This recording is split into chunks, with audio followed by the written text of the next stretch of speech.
Hello, everybody, and welcome to Hardcore Heroes. How are you doing, Sean? I'm doing pretty good. I'm just kind of living that comfortable, neat lifestyle that comes when you don't have school and all the places you applied for internships said, no, we don't want you. Oh, it started off really nice and got kind of sad. It's whatever. Like I knew before the semester was over, and like it was kind of sad because I wanted the work experience and the money, and I really wanted the money. But it was a busy semester, so I don't mind too much having a few months off. Well, you were looking forward to it coming right back in a few weeks? Well, it's my last semester next semester, so yes, because I get to go in and be done. Very exciting. I'm taking a data science class though, so we'll see how bad that is. I don't know what to expect. Okay. It's data science is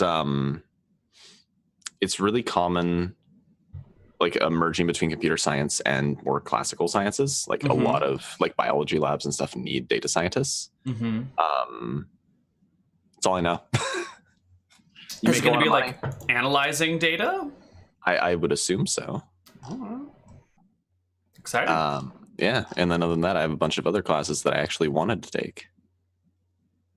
Good. Well, yeah. Anything you've done with your summer thus far? Nick and I played a game called Hammer Watch the other day.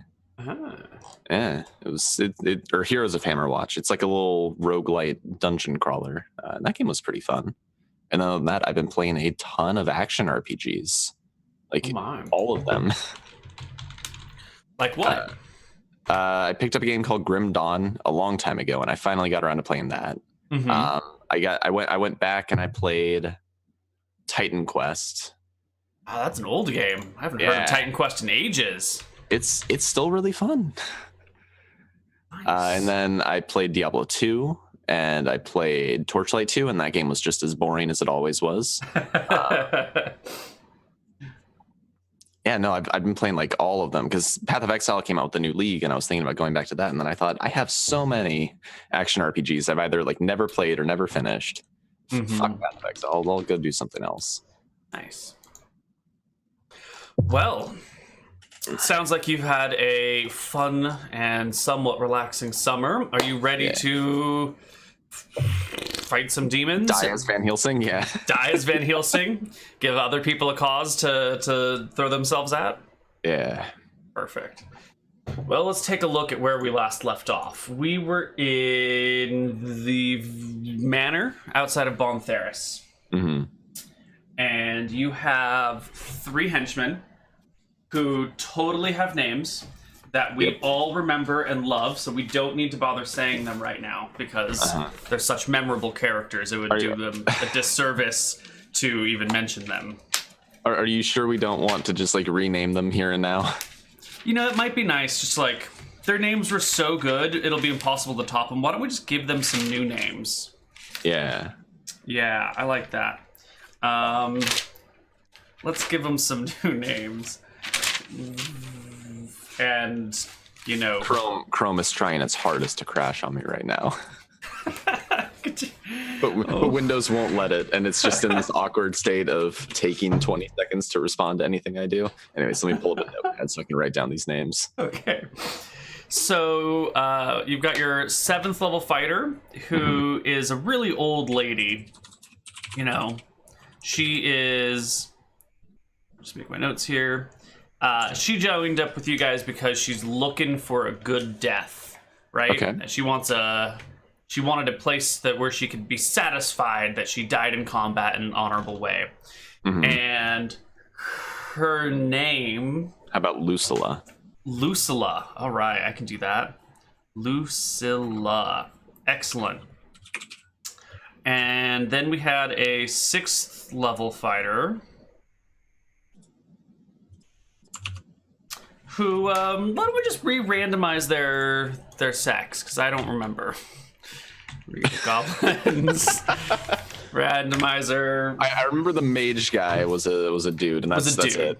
Yeah, the old one was a woman, the young guy was a dude, and I don't remember the middle character. So this... forgotten middle child. Yeah, exactly. This is a 39-year-old woman And her name is Bell. Bell? Okay. Bell. No, with an E. How do you spell Bell, the name? You could probably just do it Bel. Bel? Sure. Yeah, excellent. And then there was the level 3 fighter mage. No, it's LLE. Sorry. LLE, yeah. I thought you were making up a name. I didn't realize you were going for the actual Bell. The actual Bell, yeah. Yeah. The level 3 fighter, level 3 mage, who is a dude. Mage. And his name is gonna be... She's a Kelbell.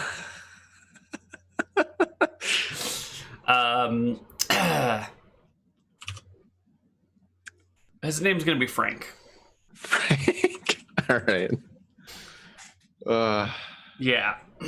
His name is Frank. Okay. It's gonna be great. It's gonna be great. Okay, cool. Let me just break down some stats about these other people before I forget them. Bell is 5'5". Wait, he's 3'3"? Like level 3 fighter, level 3 mage, yeah. Did he do it?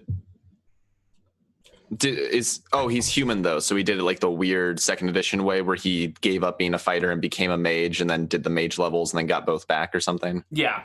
I don't know which one he did first, but he did. I think he went fighter then mage. Well, I was gonna say that's horrible for second edition. He's basically like a third level character at that point. Yeah. But if he but the other way is better, sort of, right? Kind of. Like, short-term, long-term difference, you know? Like, if you're the non-human and you level them both up at the same time, it takes fucking forever to get anywhere, but you can achieve greater heights without having to, like, switch back and forth.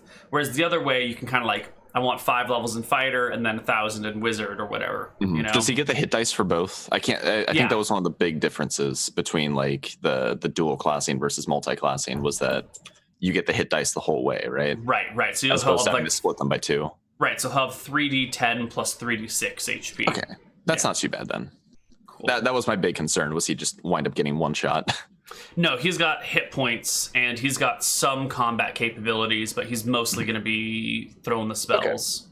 That's fine. Dexterous. So Bell is 5'5", 137 pounds, 39 years old, and she is ambidextrous, so she dual wields weapons. I don't know if we talked about this before, but that's totally what she does. Dual wield.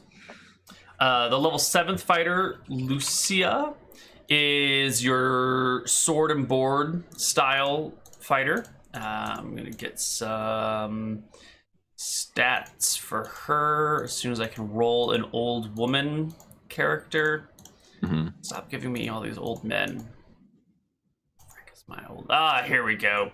She is gonna be 5'7", 140 pounds, 80 years old. Wow, she's older than I remember. 80? 80 is what I got here. Are you sure? When you said elderly fighter, I was thinking like maybe 50 to 60. Maybe she's in her 60s then. Okay. Sure, we'll just drop it down to 67. It's the same stat changes, so it doesn't really matter. Doesn't sound right, but okay. But she's reached it. No one is willing to really have her around anymore because she's such an old fighter. And she's just really like, I need a good death in combat serving a cause I can believe in. So she's looking for a place to die. Okay. 67 is a little more reasonable for that, I think. Yeah, she's somewhere between 67 and 80. Who knows? I feel like at the point of 80, you're going to throw something out in combat before you die in combat. Yeah. She like makes an attack and just throws out her arm and it dislocates. Lovely. All right, so I'll put that down. 67. 39 for Bell, right? Yeah. And our young guy, oh wow, he's quite tall. He's going to be 6 foot 1 inch, 178 pounds, 29 years old. He's old. Yeah. And he's coming into all of this because he is excited about the magical prospects of shadow realms and demons and all these things. And he is that like young and stupid and wants to learn everything about the world and is willing to risk his life to do that sort of stuff. Okay. Yeah. Perfect. Yeah. Okay, let's get ourselves some background music. Oh my god, I'm not even in the disco.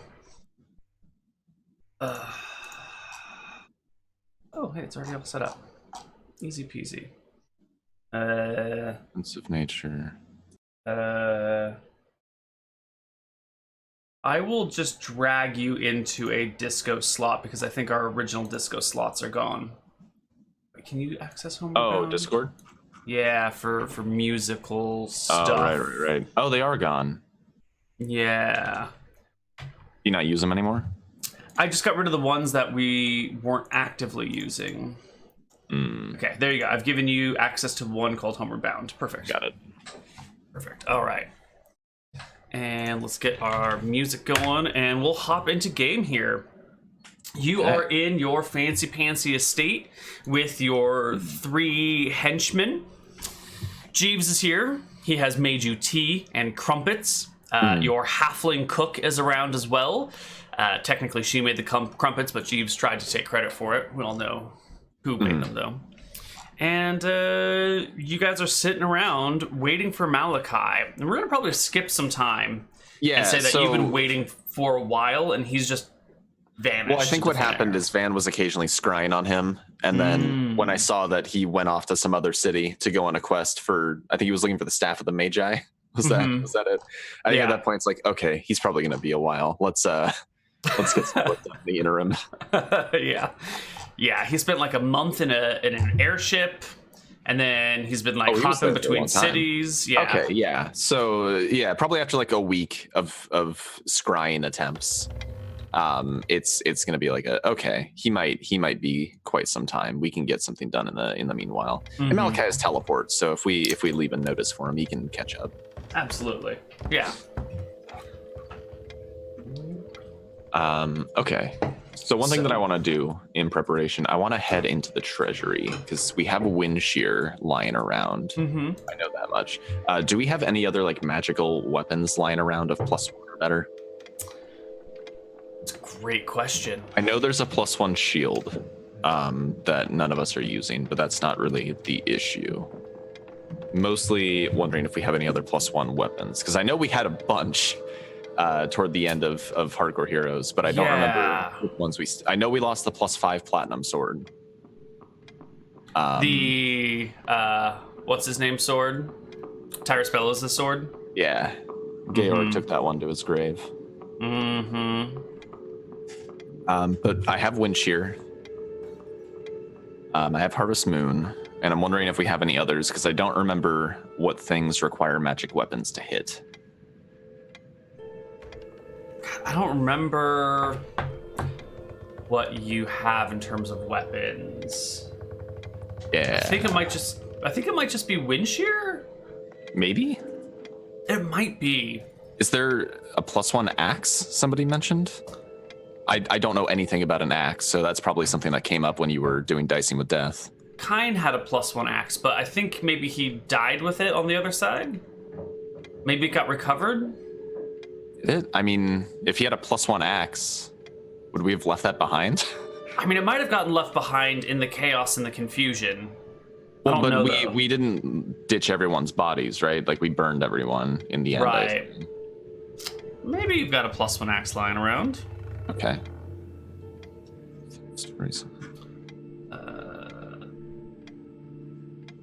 Probably in this. Plate mail. Yeah. If we have one more, that's all I'm really looking for is that second +1 weapon. I'm not sure whether or not we do. Well, I guess the other one's a +2, but same point. Right. Lucia has a +1 sword already. Oh, perfect. Okay. Yeah. And she has full plate and a shield for AC 22.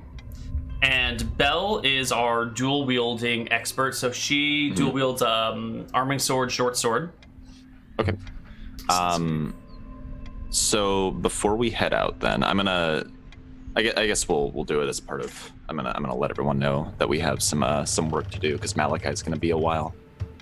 So at some point I'll gather everyone up in probably the sitting room that we have in the mansion, and say, it looks like Malachi is going to be taking his time. Wizard research and all that, they can be a bit long-winded.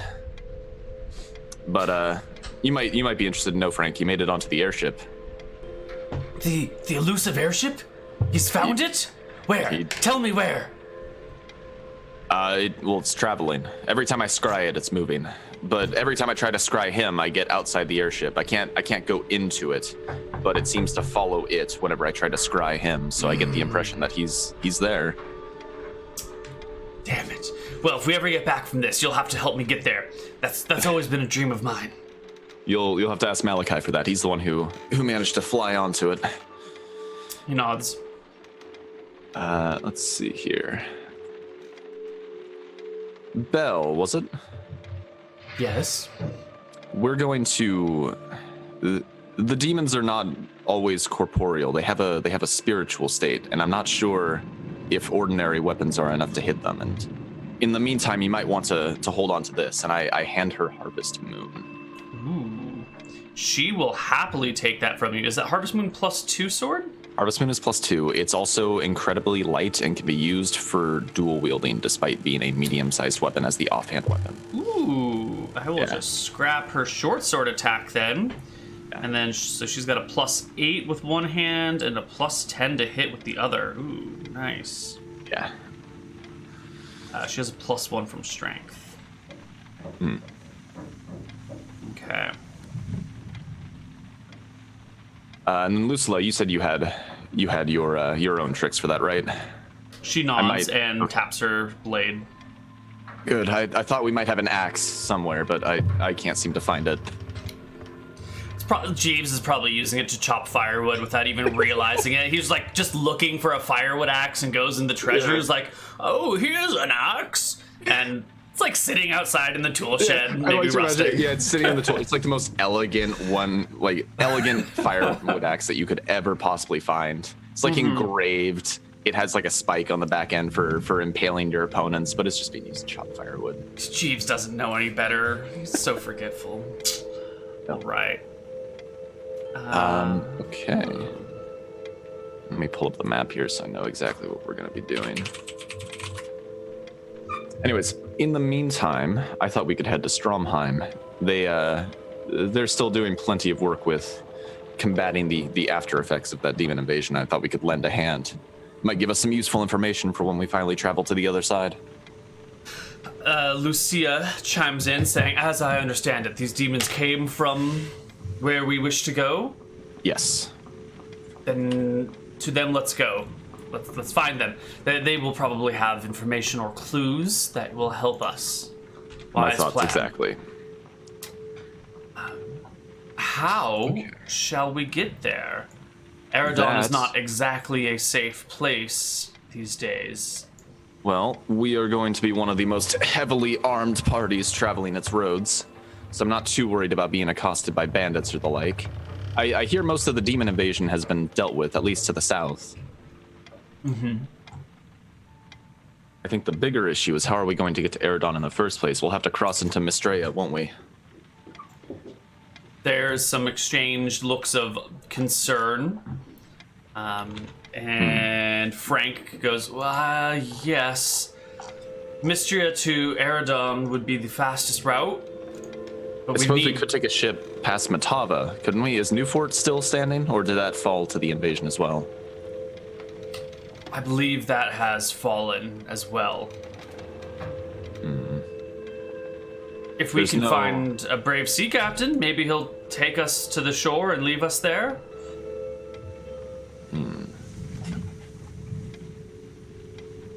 I don't know if that's a good idea. That's right by the... Oh, I've been to those swamps before. I'm like looking at the map and I say, I'm not sure that's a good idea. Well, if not that way, we could always go through Matava. But as an option, is Mistrea that bad even this far south? I haven't been there since the war started, but it seems like if we cut it to the south, we're not going near any major settlements. We still have to cross the canals. That's true. We'd need a ship to take us, which means going into a Mistrean city. I don't know. Your Eridonian accent is probably good enough to get you by, but... The rest of you, yeah. I suppose finding a captain to drop us off on shore might be our best bet then. We could just circle around the swamp. Which swamp? It might take a while. The one by Pittsburgh. Pittsburgh could still be standing, actually, with that swamp protecting them from any sort of land traffic. We could land, I'm sure there's a map out at this point. So it says, so we could land between the Overgrowth and the Lost Coast, somewhere near the Shelterwood, and head up from there. That could work. The Tether Wilds can be a little bad, but I think we could handle it.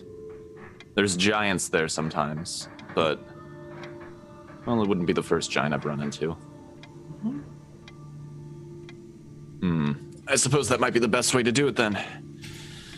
Ah, damn Malachi, I was getting used to teleporting everywhere. Okay. They will pack up their gear, prep for the journey. Your halfling cook, whose name everyone always forgets, but I think we're going to call her Miss Muffin. That might be the same name. Yeah. I think that's the same name I keep improvising over and over again, actually, because I can never remember it, and it's just silly. Miss Muffin will... and not Madame Truffle? Ooh, Madame Truffle might be a better name. All right, Madame Truffle. Yeah, definitely. She will pack you guys some sandwiches for the road, I guess. Excellent. For the waves. And you guys can head into Bontheris proper to find your way. I've made a token for you to designate where you are. It's this gold hex. And you should be able to move it. It's on Bontheris. Yeah. Okay, I was looking at the map on your website. Like, where's this hex? Yeah. So with that, you can head on down to the docks. Find yourself a sea captain of some such, which might be somewhat challenging because Eridon is sort of this dangerous place. And the last time, like, the Drakissian crown sent ships this way, half the fleet sunk in a mysterious accident, which you have heard back probably from Malachi about. It was attacked by some sort of many tentacled kraken thing, but it also had a shell like a turtle, and it just like sunk half of a fleet, or a full fleet. And Malachi then did his underwater adventures from there. Okay. Someone's saying her name is Rosie the cook, but maybe her first name is Rosie, but everyone calls her Madame Truffle now. Rosie Truffle. There you go. It's a halfling. It's perfect.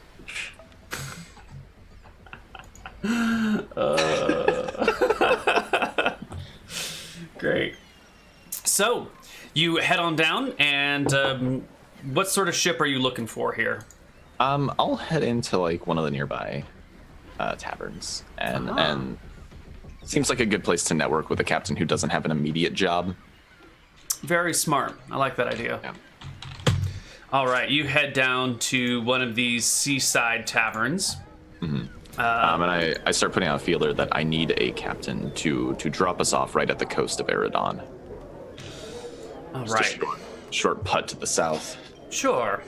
You talk to... Who do you want to leave this... Who do you want to start with this investigation? How do you want to find their captain? I guess I go into the tavern and I'll start...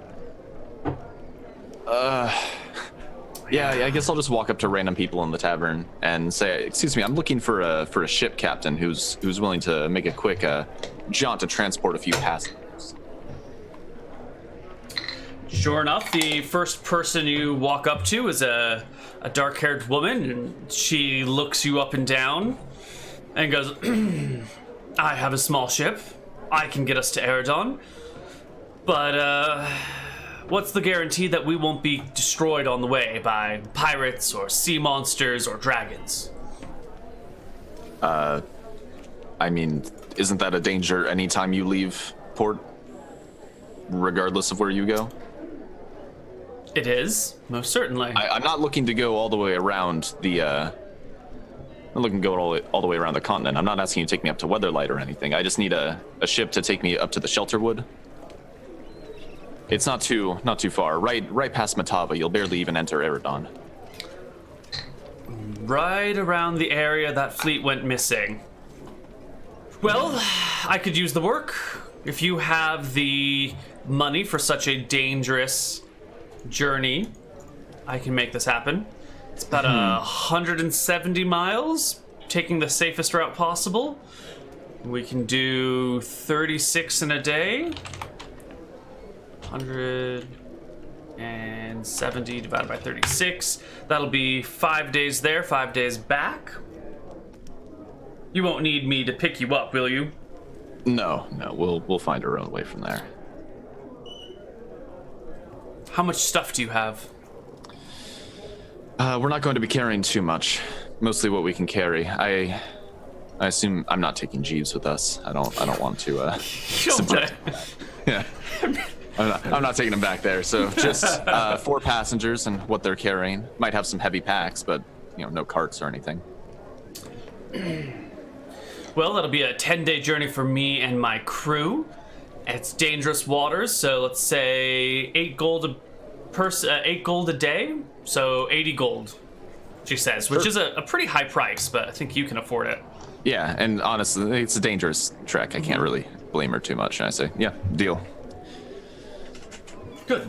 She clasps your hand and shakes it, signifying the deal has been brokered, and tells you that she will be ready to leave tomorrow evening with as the tides pull out in the evening.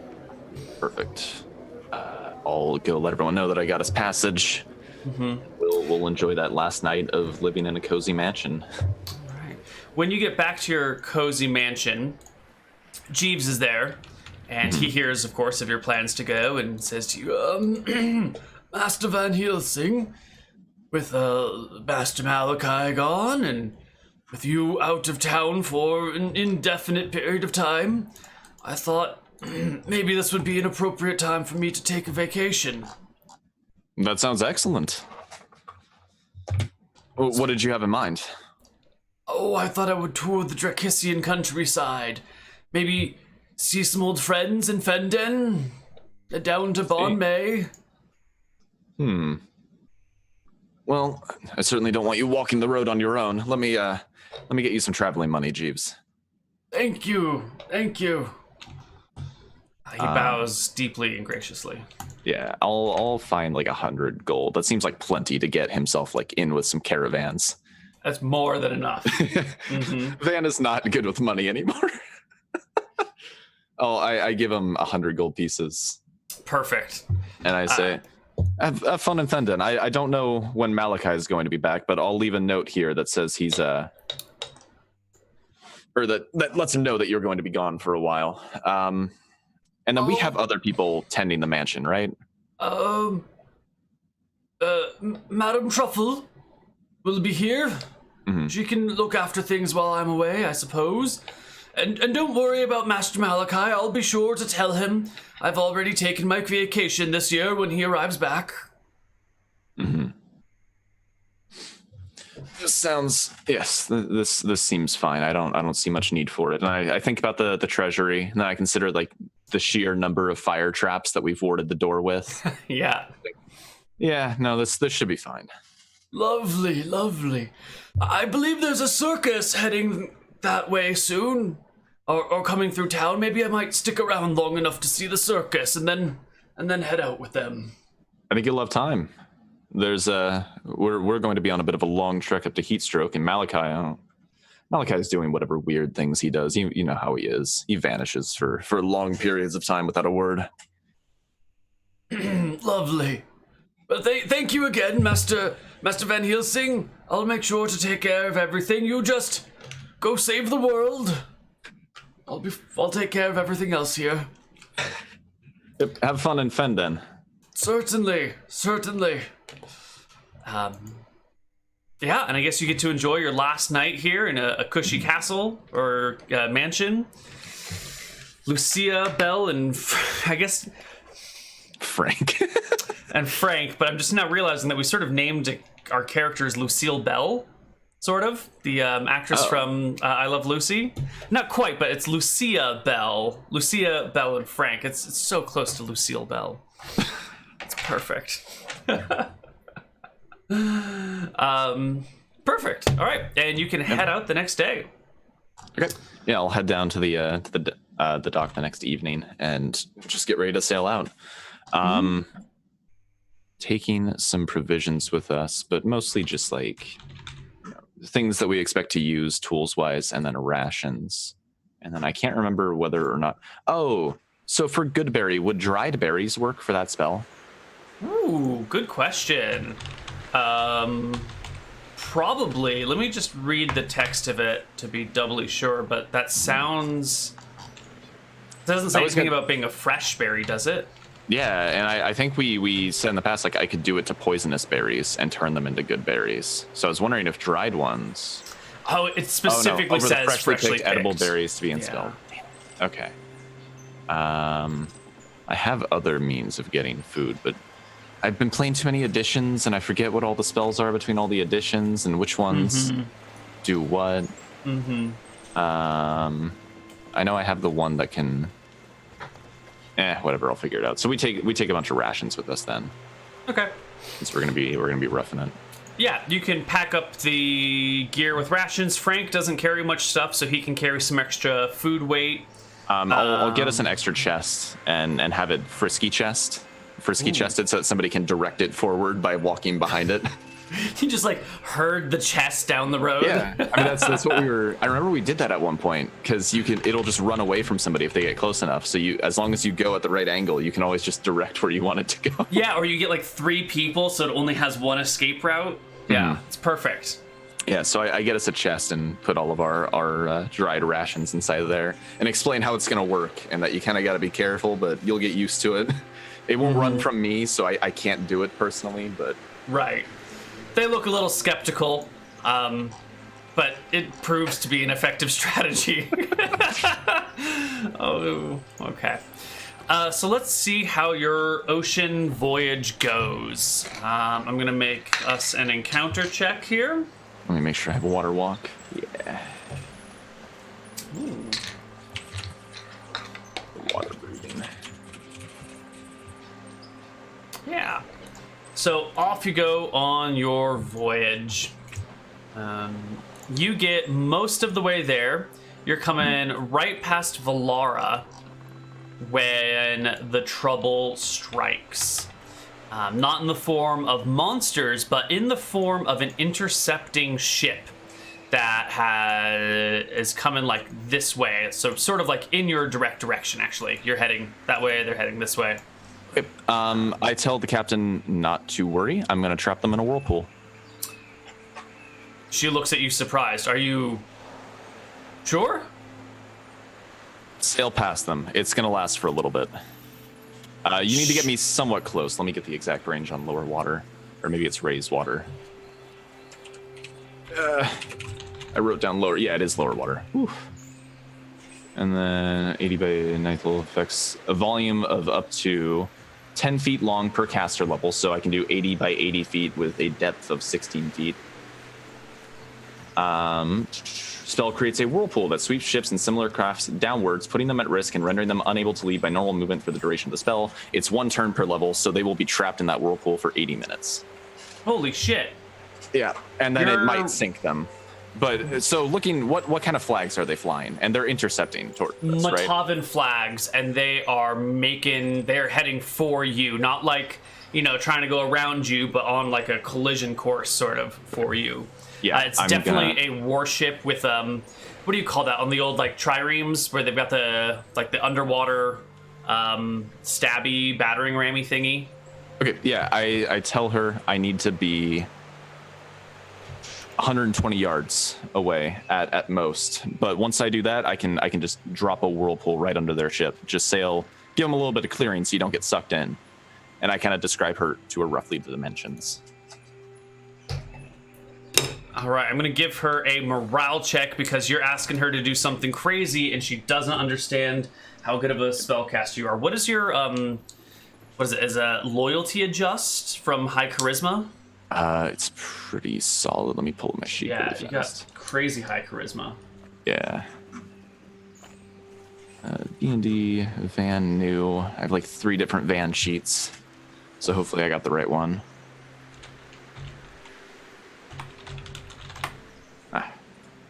Loyalty base is 6. Ooh, so that is a bonus of 6 on the morale check, which is absolutely needed because she had botched that roll. So she's about to be like, "What the fuck?" And then she like looks you up and down, and she's like, "But he's so handsome. God, maybe if I do with this, he'll like me." Okay. I tell her I'll need a little bit of help with this. It takes about 10 minutes to cast. And so I'm gonna need her to help me time it correctly, right? She knows her nautical voyages. I know how to drop a whirlpool into open waters. So let's combine that knowledge so that we can get it roughly timed so that they're going to have to take some immediate evasive action. She'll tell you when you're about 10 minutes out, judging by the speed the other ship is approaching, her speeds, and she'll do a quick little bit of mathematics and tell you, all right, we're 10 minutes out and you can start your casting. And I get like the others to help stabilize me, the other henchmen, because I don't want to risk like a very sudden rocking of the ship to interrupt the spell since it takes so long. Yeah, well, it just happens. The boat doesn't necessarily get a save. Yeah, so I think it just gets it's caught. Just in a whirlpool. Yeah. Mm-hmm. And by the time the 80 minutes are up, you will be hella gone. I'm going to give them a navigation or a seamanship check to see if maybe they can skirt the edge of it well enough. Okay, it does say they're unable to leave by normal movement for the duration. Okay. It does specifically say that. Sure. Then I don't think the seamanship check is even going to matter. Where is I don't know if it can sink them or not. Hopefully not. I'm not trying to sink a whole ship of people, but... All right, here we go. Seaworthiness. How do I make a seaworthiness check? I think it is... Seaworthiness in Chapter 2. Let's see if they sink. Nautical travel, shipwrecks, grounding. No, we don't want encounters. We must have passed it. Floundering, wind directions, movement, rowing, sailing. Oh, it's not even that big, so that's... I was gonna say maybe they could sail in circles, but it's not really big enough for that. No, they're gonna get pulled in, and they might sail around the rim of it for a little while. Here we go. Seaworthiness checks. Blah blah blah blah blah. Roll a d20 and compare. Okay. So, the ship that they're in has a seaworthiness of... Where did my other table go? Water music is way too peaceful for what we're dealing with here. Hold on. Let's do some of this and...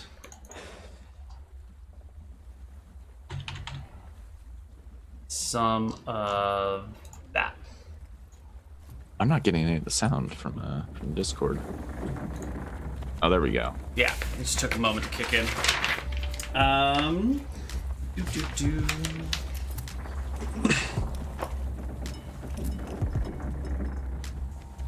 They are in a... So, they actually have really good seaworthiness. Okay, that's good. I hope I don't sink them. Not good enough when you roll a 2 on the d20. The ship gets caught in the whirlpool. You guys begin to sail past, and that's when you hear the creaking of timbers turning into the cracking of timbers. And you can see the ship has become so sideways that its mast has gotten caught in, I believe, the other side of the whirlpool. How big is this whirlpool? 80 feet 80 feet? in all dimensions. Okay. Or I think it's 16 feet in depth. 16 feet deep, 80 feet by 80 feet. Okay. Yeah. So it kind of comes in on the side and it's turning. I guess its mast isn't long enough to get caught on the other side of the whirlpool then, because it's not an 80-foot mast.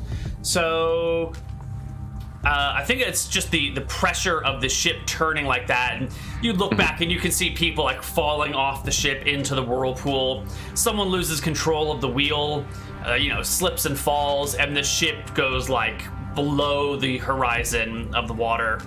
And you can't really see what happens to it, but it looks like it just vanishes in.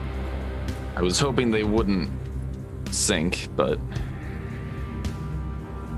Well, they were coming for you. You were pretty certain they were going to ram you. We're all just watching from the like we're all watching them just slowly sink. And it says, well, I was hoping it would go a little bit better than that, but I guess it works out. Now nobody's going to tell that story. The assembled crew looks at you in shock and awe. Your henchmen are really realizing now that, okay, we are going to go off and maybe die here. We've already sunk a ship. We're gonna go fight some demons. The die is cast and there is no turning back. It is later that evening when you guys make your way to shore near the Shelterwood. Okay. Oh, so it's the same evening? Damn. Yeah, that evening is when you make landfall. I was gonna try and give the captain unfailing endurance, but I wouldn't be able to do that unless we got there tomorrow. I had a spell I was going to attempt casting for you, Captain, but I suppose it's probably safer for you to leave tonight than wait until the next day. Spell?